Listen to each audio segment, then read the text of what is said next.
ಅರೆ ಕಡಿಮೆ ಹಾಕು ಆದ್ರೆ ಅಸಲಿ ಹಾಕು. MDH ಕಾಶ್ಮೀರಿ ಕೆಂಪು ಮೆಣಸಿನ ಪೌಡರ್. MDH. ಇನ್ನು ರಾಜ್ಯದಲ್ಲೂ ಮಹಾಮಳೆಯ ಅವಾಂತರ ಬಹಳ ಸೃಷ್ಟಿಯಾಗ್ತಾ ಇದೆ.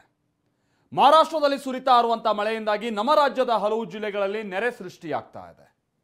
ಇತ್ತ ಕೊಡಗಿನ ಭಾಗದಲ್ಲಿ ಮಳೆ ಆಗ್ತಾ ಇದ್ದು ಕಾವೇರಿ ನದಿ ಪಾತ್ರದ ಪ್ರದೇಶಗಳಲ್ಲೂ ಕೂಡ ಬಹಳ ಮಳೆ ಆಗ್ತಾ ಇರುವಂತಹ ಕಾರಣಕ್ಕಾಗಿ ಕಾವೇರಿ ನದಿಯಂತೂ ಭೋರ್ಗರಿತಾ ಇದೆ. ಮಲೆನಾಡು ಭಾಗದಲ್ಲಂತೂ ಕೇಳೋದೇ ಬೇಡ, ಅನಾಹುತಗಳ ಸರಮಾಲೆಯೇ ಸೃಷ್ಟಿಯಾಗ್ತಾ ಇದೆ. ಬನ್ನಿ ಅದಕ್ಕೆ ಸಂಬಂಧಪಟ್ಟಾಗಿನ ರಿಪೋರ್ಟ್ ನೋಡ್ಕೊಳ್ಳೋಣ.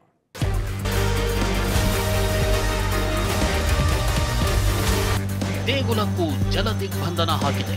ಸೇತುವೆಗಳು ಮಾಯವಾಗಿವೆ, ನದಿಗಳು ಉಕ್ಕಿ ಹರಿತಿವೆ. ಪಶ್ಚಿಮ ಘಟ್ಟಗಳಲ್ಲಿ ಸುರಿಯುತ್ತಿರೋ ಮಳೆಯಿಂದಾಗಿ ಉತ್ತರ ಕರ್ನಾಟಕ ಭಾಗದ ಜಿಲ್ಲೆಗಳಲ್ಲಿ ನೆರೆ ಆತಂಕ ಮನೆ ಮಾಡಿದೆ.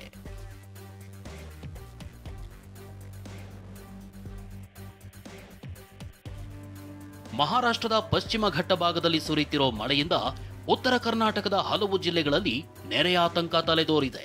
ಕೃಷ್ಣಾ, ವೇದಗಂಗಾ, ದೂದ್ಗಂಗಾ, ಘಟಪ್ರಭಾ, ಮಲಪ್ರಭಾ, ಹಿರಣ್ಯಕೇಶಿ ನದಿಗಳ ಅಬ್ಬರಕ್ಕೆ ಜನಜೀವನ ಸಂಪೂರ್ಣ ಅಸ್ತವ್ಯಸ್ತವಾಗಿದೆ.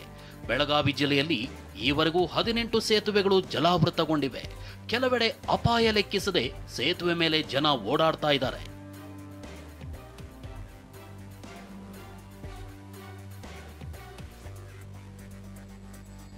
ಹಿರಣ್ಯಕೇಶಿ ನದಿ ಅಪಾಯದ ಮಟ್ಟ ಮೀರಿ ಹರಿತಾ ಇದ್ದು ಹುಕ್ಕೇರಿ ತಾಲೂಕಿನ ಬಡಕುಂದ್ರಿ ಗ್ರಾಮದ ಹೂಳಮ್ಮದೇವಿ ದೇಗುಲದ ಕಾಂಪೌಂಡ್ ತನಕ ನೀರು ಬಂದಿದೆ. ದೇಗುಲದ ಅಕ್ಕಪಕ್ಕದ ಕಬ್ಬು, ಭತ್ತದ ಬೆಳೆ ಮುಳುಗಿದೆ. ಕೃಷ್ಣಾ ನದಿ ಒಳಹರಿವಿನ ಪ್ರಮಾಣ 1.25 ಲಕ್ಷ ಕ್ಯೂಸೆಕ್ ಮೀರಿದ್ದು ಚಿಕ್ಕೋಡಿ ತಾಲೂಕಿನ ಕಲ್ಲೋಳ ಗ್ರಾಮದಲ್ಲಿ ದತ್ತ ಮಂದಿರಕ್ಕೆ ನದಿ ನೀರು ನುಗ್ಗಿದೆ. ಧಾರವಾಡ ಜಿಲ್ಲೆಯಲ್ಲಿ ಮಳೆಯಬ್ಬರ ಜೋರಾಗಿದ್ದು ಅಳ್ನಾವರ ತಾಲೂಕಿನ ಬಾಲಗೇರಿ ಗ್ರಾಮದಲ್ಲಿ ಹಳ್ಳ ದಾಟಲು ಜನ ಪರದಾಡಿದ್ರು. ಹುಚ್ಚೆದ್ದು ಸುರಿದ ಮಳೆ, ಹಲವು ಗ್ರಾಮಗಳ ಸಂಪರ್ಕ ಕಡಿತ. ಕೊಡಗು ಜಿಲ್ಲೆಯಲ್ಲಿ ಭಾರೀ ಮಳೆ ಮುಂದುವರೆದಿದೆ. ಬೊಳಿಬಾಣೆ, ಹೊದ್ದೂರು ಬಳಿ ಬೆಳೆ ಜಲಾವೃತವಾಗಿದ್ದರೆ ಮಡಿಕೇರಿ ತಾಲೂಕಿನ ನಾಪೋಕ್ಲು, ಮೂರ್ನಾಡು ಸಂಪರ್ಕ ಕಡಿತವಾಗಿದೆ. ಮಡಿಕೇರಿ ತಾಲೂಕಿನ ಕಕ್ಕಬ್ಬೆ ಗ್ರಾಮದಲ್ಲೂ ಪ್ರವಾಹ ಎದುರಾಗಿದ್ದು ಕಕ್ಕಬ್ಬೆ ವಿರಾಜಪೇಟೆ ರಸ್ತೆ ಮೇಲೆ ನೀರು ಹರಿಯುತ್ತಿದೆ. ಪೊನ್ನಂಪೇಟೆ ತಾಲೂಕಿನ ಹಲವೆಡೆ ರಸ್ತೆಗಳು ಮುಳುಗಿದ್ದು ನಾಲ್ಕೇರಿ ಶ್ರೀಮಂಗಲ ರಸ್ತೆ ಸಂಪರ್ಕವು ಕಡಿತವಾಗಿದೆ. ಜಡಿಮಳೆ ನಡುವೆ ಚೆರಿಯಪರಂಬು ಗ್ರಾಮದ ಮದುವೆ ಸಮಾರಂಭಕ್ಕೆ ಬಂದಿದ್ದ ನೆಂಟರು ಮನೆ ತಲುಪಲು ಹೇಗೆ ಸರ್ಕಸ್ ಮಾಡ್ತಿದ್ದಾರೆ ಅನ್ನೋ ಪ್ರತ್ಯಕ್ಷ ವರದಿಯನ್ನೇ ತೋರಿಸ್ತೀವಿ ನೋಡಿ. ವಧು ರಂಜೀನಾ ಮನೆಯವರು ಏನಿದ್ದಾರೆ ಎಲ್ಲ ಬಂದಿಲ್ಲ, ಕಾಯ್ತಾ ಇದ್ದಾರೆ. ಈ ಕಡೆ ಅವರು ವರ ಯಾರು ಫಿರೋಜ್ ಇದ್ದಾರೆ, ಆ ಫಿರೋಜ್ ಮನೆಗೆ ಹೋಗ್ಲಿಕ್ಕೆ ಏನು ರಸ್ತೆ ಇತ್ತು ಈ ಚೆರೆಪರಂಬಿನಿಂದ ನಾಪೋಕ್ಲವರೆಗೆ, ಅದು ಸಂಪೂರ್ಣ ಬ್ಲಾಕ್ ಆಗಿರುವಂತದ್ದು. ಹಾಸನದಲ್ಲೂ ಮಳೆ ಬಿಡುವು ಕೊಡದೆ ಸುರಿಯುತ್ತಿದೆ.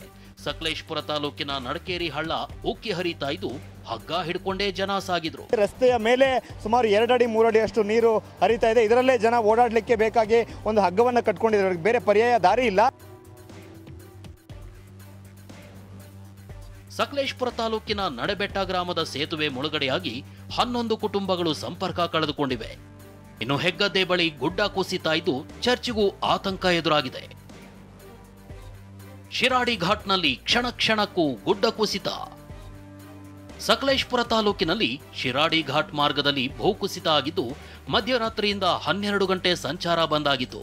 ಕಿಲೋಮೀಟರ್ ವರೆಗೂ ಟ್ರಾಫಿಕ್ ಜಾಮ್ ಆಗಿ ಪ್ರಯಾಣಿಕರು ಪರದಾಡಿದ್ರು.